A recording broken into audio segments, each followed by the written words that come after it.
നമസ്കാരം, ഏവർക്കും പുതിയ വീഡിയോയിലേക്ക് സ്വാഗതം. ഡെവലപ്മെൻറ്റ് സീരീസ് പെട്ട മറ്റൊരു വീഡിയോയുമായിട്ടാണ് ഇന്ന് നിങ്ങളുടെ മുന്നിലേക്ക് വന്നിരിക്കുന്നത്. ഇന്ന് തികച്ചും വ്യത്യസ്തമെന്ന് പറയാൻ പറ്റില്ല, പക്ഷേ വളരെയധികം ഉപകാരപ്പെടുന്നൊരു വീഡിയോ തന്നെയായിരിക്കും എന്ന കാര്യത്തിൽ യാതൊരു സംശയവുമില്ല. ഇതൊരു ഫ്യൂച്ചറുടെ ന്യൂസാണ്, മറ്റൊന്നുമല്ല. തിരുവനന്തപുരത്ത് നിന്നും നമുക്ക് കോഴിക്കോട്ടേക്ക് ഇനി 1 മണിക്കൂർ എത്തിച്ചേരാൻ സാധിക്കും. എങ്ങനെയെന്നല്ലേ വീഡിയോയിലേക്ക് കടക്കാം. അപ്പോൾ ബാക്കി ഡീറ്റെയിൽസ് വീഡിയോയിൽ വെച്ച് കാണാം. തിരുവനന്തപുരം, കോഴിക്കോട്, അതായത് കേരളത്തിൻ്റെ 2 പ്രധാന നഗരങ്ങളാണ്.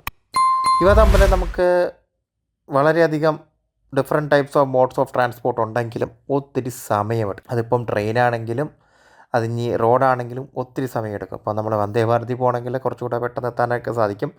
എന്നിരുന്നാലും നമുക്ക് തിരുവനന്തപുരത്ത് നിന്നും കോഴിക്കോട് എത്താൻ വളരെയധികം സമയമെടുക്കും. നമുക്കറിയാം, മലബാറിനെ നമ്മുടെ സംസ്ഥാനത്തിൻ്റെ ഭരണസിരാ കേന്ദ്രത്തിലേക്ക് ബന്ധിപ്പിക്കാനായിട്ട് നമുക്ക് വേറെ മാർഗ്ഗങ്ങളൊന്നുമില്ല, ഈ മാർഗ്ഗങ്ങൾ തന്നെയുള്ളൂ.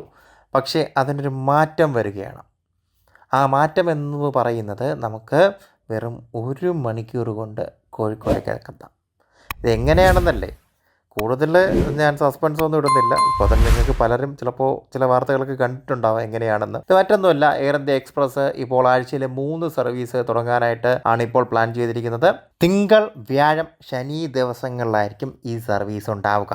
ഇനി സമയക്രമം ഏതാണെന്നല്ലേ നിങ്ങളുടെ മനസ്സിലേക്ക് ഓടി വരുന്നത്. സമയമെന്ന് പറയുന്നത് തിരുവനന്തപുരത്ത് നിന്നും IX 23:42 വൈകുന്നേരം 6:45 കുതിച്ചുയർന്ന് 7:45 കോഴിക്കോട് എത്തുന്ന രീതിയിലാണ് ഇപ്പോൾ വിഭാവനം ചെയ്തിരിക്കുന്നത്.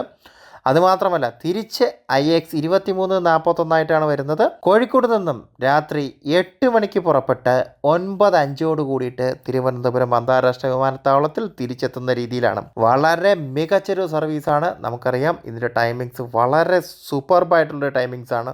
കാരണം നമുക്ക് പലർക്കും പല ആവശ്യങ്ങൾക്കുമായിട്ട് തിരുവനന്തപുരത്ത് വരുന്ന ആൾക്കാരുണ്ട്. അവർക്ക് വൈകുന്നേരങ്ങളിൽ തിരിച്ചു പോകാനായിട്ട് സാധിക്കും. അതുപോലെ തന്നെ കോഴിക്കോടേക്കും തിരുവനന്തപുരത്ത് നിന്ന് പോകുന്ന ഒത്തിരി ആൾക്കാരുണ്ട്. അവർക്കും ഈ പറയുന്ന ഒരു പാർട്ടിക്കുലർ ടൈമിംഗ് ഒരു അടിപൊളി ടൈമിംഗ് ആണ്. അപ്പോൾ വളരെ മികച്ച രീതിയിൽ നമുക്ക് ഈ സർവീസുകൾ നമുക്ക് ഉപയോഗിക്കാനായിട്ട് സാധിക്കും. ഇനി ഇതിൻ്റെ ടിക്കറ്റ് ഫെയർസ് എന്ന് പറയുന്നത് ഇപ്പോൾ അവരുടെയൊക്കെ വെബ്സൈറ്റിൽ കാണിക്കുന്നത് 3000 രൂപയാണ്. അതും തരക്കേടില്ലാത്ത ഒരു കാശാണ്. കാരണം നമുക്ക് 1 മണിക്കൂർ കൊണ്ട് നമുക്ക് പെട്ടെന്ന് പോയി എത്തിയിട്ട് നമുക്ക് അല്ലെങ്കിൽ എന്തെങ്കിലുമൊക്കെ കാര്യം സാധിച്ചിട്ടൊക്കെ നമുക്ക് തിരിച്ചു വരാനായിട്ട് സാധിക്കും.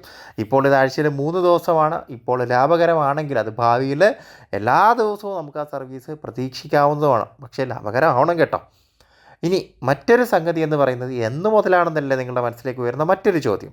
ഇത് ഡിസംബർ 14 മുതലാണ് ഈ സർവീസ് തുടങ്ങാനായിട്ട് പോകുന്നത്. ഇതിപ്പോൾ ഡെയിലി കമ്മ്യൂട്ട് ചെയ്യുന്നവർക്കോ അല്ലെങ്കിൽ ബിസിനസ് ആൾക്കാർക്കോ മാത്രമല്ല, ടൂറിസത്തിനും ഇതൊരു വലിയൊരു മുതൽക്കാട്ടാവും എന്ന കാര്യത്തിൽ യാതൊരു സംശയവുമില്ല. നമ്മുടെ ക്യാപിറ്റൽ സിറ്റിയെ, അതായത് ദൈവത്തിൻ്റെ സ്വന്തം ക്യാപിറ്റൽ സിറ്റി അല്ലെങ്കിൽ ദൈവത്തിൻ്റെ സ്വന്തം തലസ്ഥാനമായ തിരുവനന്തപുരത്തിനെ നമ്മുടെ ഫുഡ് ക്യാപിറ്റൽ മലബാറുമായി ബന്ധിപ്പിക്കപ്പെടുന്ന ഈ സർവീസ് വളരെയധികം ഹിറ്റാവുമെന്ന കാര്യത്തിൽ യാതൊരു സംശയവുമില്ല. മറ്റൊരു വീഡിയോയിൽ മറ്റൊരു വിഷയമായി വരുന്നവരെ ഞാൻ ഷിബു സലിഹ, എന്നോടൊപ്പം പ്രണസ് രാജ്. നന്ദി, നമസ്കാരം. Keep watching cress Kerala.